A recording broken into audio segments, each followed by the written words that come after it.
Chapter 14. Mr. Wonka was standing all alone just inside the open gates of the factory. And what an extraordinary little man he was!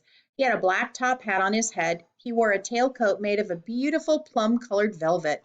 His trousers were bottle green, his gloves were pearly gray, and in one hand he carried a fine gold-topped walking cane. Covering his chin there was a small, neat, pointed black beard, a goatee, and his eyes were most marvelously bright. They seemed to be sparkling and twinkling at you all the time. The whole face, in fact, was aligned with fun and laughter. And oh, how clever he looked! How quick and sharp and full of life! He kept making quick, jerky little movements with his head, cocking it this way and that, and taking everything in with those bright, twinkling eyes. He was like a squirrel in the quickness of his movements, like a quick, clever old squirrel from the park. Suddenly he did a funny little skipping dance in the snow and then spread his arms wide, and he smiled at the 5 children who were clustered near the gates, and he called out, "Welcome, my little friends! Welcome to the factory!" His voice was high and fluty. Will you come forward one at a time, please?" he called out, "and bring your parents. Then show me your golden ticket and give me your name. Who's first?" The big fat boy stepped up. "I'm Augustus Glopp," he said. "Augustus!" cried Mr. Wonka, seizing his hand and pumping it up and down with terrific force. "My dear boy, how good to see you! Delighted, charmed, overjoyed to have you with us. And these are your parents? How nice! Come in, come in. That's right, step through the gates." Mr. Wonka was clearly just as excited as everyone else.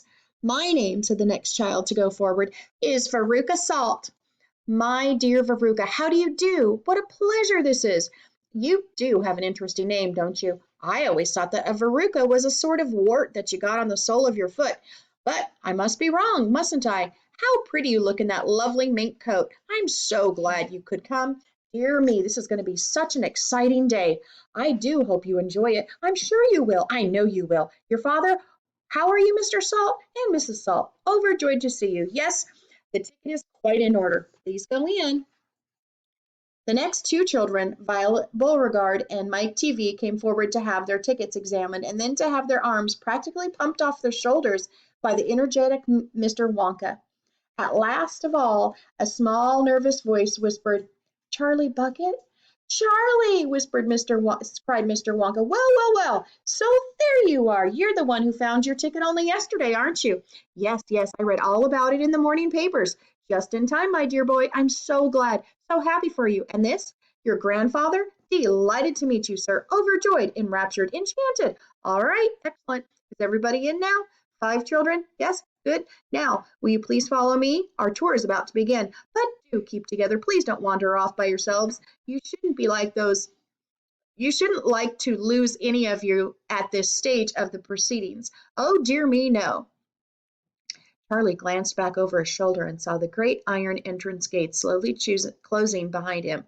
The crowds on the outside were still pushing and shouting. Charlie took a last look at them. Then, as the gates closed with a clang, all sight of the outside world disappeared. "Here we go!" cried Mr. Wonka, trotting along in front of the group. "Through this big red door, please. That's right. It's nice and warm inside. I have to keep it warm inside the factory because of the workers. My workers are used to an extremely hot climate. They can't stand the cold. They would perish if they went outdoors in this weather. They'd freeze to death." "But who are the workers?" asked Augustus Gloop. "All in good time, my dear boy," said Mr. Wonka, smiling at Augustus. "Be patient. You shall see everything as we go along. Are all of you inside? Good. Will you mind closing the door? Thank you." Charlie Bucket found himself standing in a long corridor that stretched away in front of him as far as he could see. The corridor was so wide that a car could easily have been driven along it. The walls were pale pink. The lighting was soft and pleasant. "How lovely and warm," whispered Charlie. "I know, and what a marvelous smell," answered Grandpa Joe, taking a long, deep sniff. All the most wonderful smells in the world seemed to be mixed up in the air around them.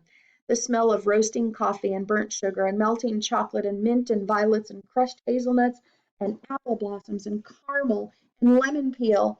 And far away in the distance, from the heart of the great factory, came a muffled roar of energy, as though some monstrous, gigantic machine were spinning in its wheels at breaking speed. "Now this, my dear children," said Mr. Wonka, raising his voice from the noise, "this is the main corridor. Will you please hang your coats and hats on those pegs over there and follow me? That's the way. Good. Everyone ready? Come on then. Here we go." He trotted off rapidly down the corridor with the tails of his plum-colored velvet coat flapping behind him, and the visitors all hurried after him. It was quite a large party of people.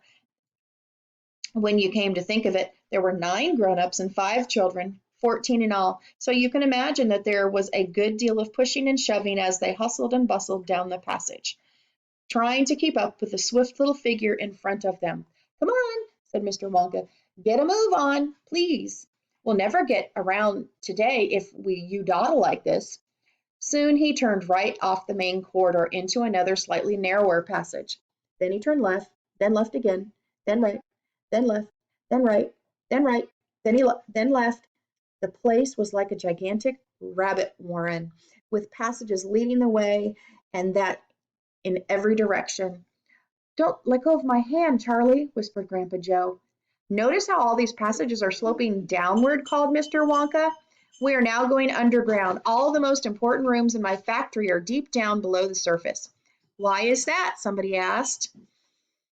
"There wouldn't be nearly enough space for them up on top," answered Mr. Wonka. "These rooms we are going to, you see, are enormous. They're larger than football fields. No building in the world would be enough to house them.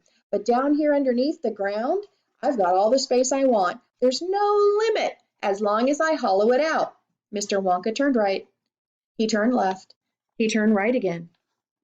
The passage was sloping steeper and steeper downhill now. Then suddenly Mr. Wonka stopped. In front of him there was a shiny metal door. The party crowded around. On the door, in large letters, it said, "The Chocolate Room."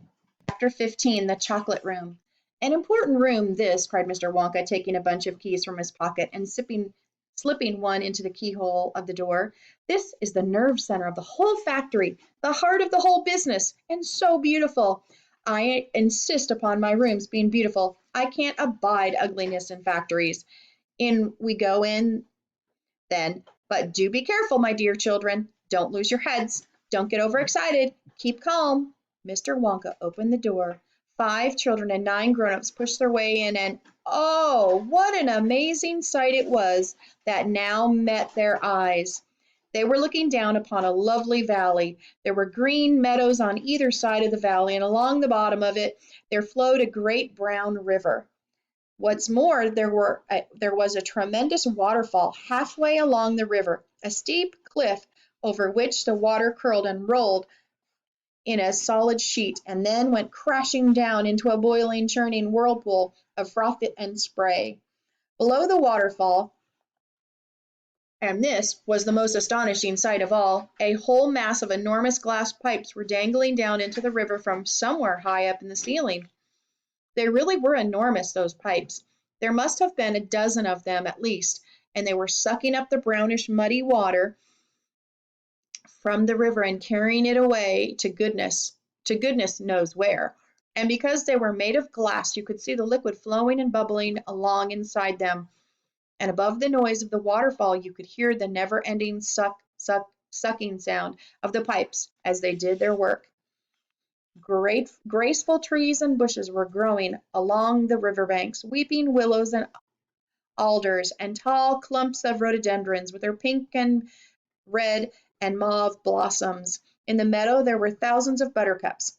"There!" cried Mr. Wonka, dancing up and down and pointing his gold-topped cane at the great brown river. "It's all chocolate. Every drop of that river is hot melted chocolate of the finest quality, the very finest quality. There's enough chocolate in there to fill every bathtub in the entire country, and all the swimming pools as well. Isn't that terrific? And just look at my pipes. They suck up the chocolate and carry it away to all the other rooms in the factory where it is needed. Thousands of gallons an hour, my dear children, thousands and thousands of gallons." The children and their parents were too flabbergasted to speak. They were staggered. They were dumbfounded. They were bewildered and dazzled. They were completely bowled over by the hugeness of the whole thing. They simply stood and stared. The waterfall is most important, said Mr. Wonka as he went on. It mixes the chocolate, it churns it up, it pounds it and beats it, it makes it light and frothy. No other factory in the world mixes its chocolate by waterfall, but it's the only way to do it properly. The only way. And do you like my trees? He cried, pointing with his stick. And my lovely bushes? Don't you think these look pretty? I told you I hate ugliness. And of course, they are all eatable, edible, all made of something different and delicious. And do you like my meadows? Do you like my grass and my buttercups? The grass you are standing on, my dear little ones, is made of a new kind of soft, minty sugar that I've just invented. I call it swudge. Try a blade, please do. It's delectable. Automatically, everyone bent down and picked up one blade of grass. Everybody, that is, except Augustus Globe, who took a big handful. And Violet Beauregard, before tasting her blade of grass, took a piece of world record breaking chewing gum out of her mouth and stuck it carefully behind her ear. Isn't it wonderful? Whispered Charlie. Hasn't it got a wonderful taste, Grandpa? I could eat the whole field, said Grandpa Joe, grinning with delight. I could go around on all fours like a cow and eat every blade of grass in the field. Try a buttercup, said Mr. Wonka. They're even better. Suddenly all the air was filled with screams of excitement. The screams came from Veruca Salt. She was pointing frantically to the other side of the river. Look over there, she screamed. What is it? He's moving. He's walking. It's a little person. It's a little man down there below the waterfall. Everybody stopped picking up buttercups and stared across the river. She's right, Grandpa, said Charlie. It's a little man. Can you see him? I see him, Charlie, said Grandpa Joe excitedly. And now everybody started shouting at once. There's two of them. My gosh, so there is. There's more than two. There's more than two. 1, 2, 3, 4, 5. What are they doing? Where do they come from? Who are they? Children and parents alike rushed down to the edge of the river to get a closer look. Aren't they fantastic? No higher than my knee. Look at their funny long hair. The tiny men, they were no larger than medium-sized dolls, had stopped what they were doing, and now they were staring back across the river at the visitors. One of them pointed toward the children and then whispered something to the other, and all 5 of them burst into pearls of laughter. But they can't be real people, Charlie said. Of course they're real people, Mr. Wonka said. They're Oompa Loompas.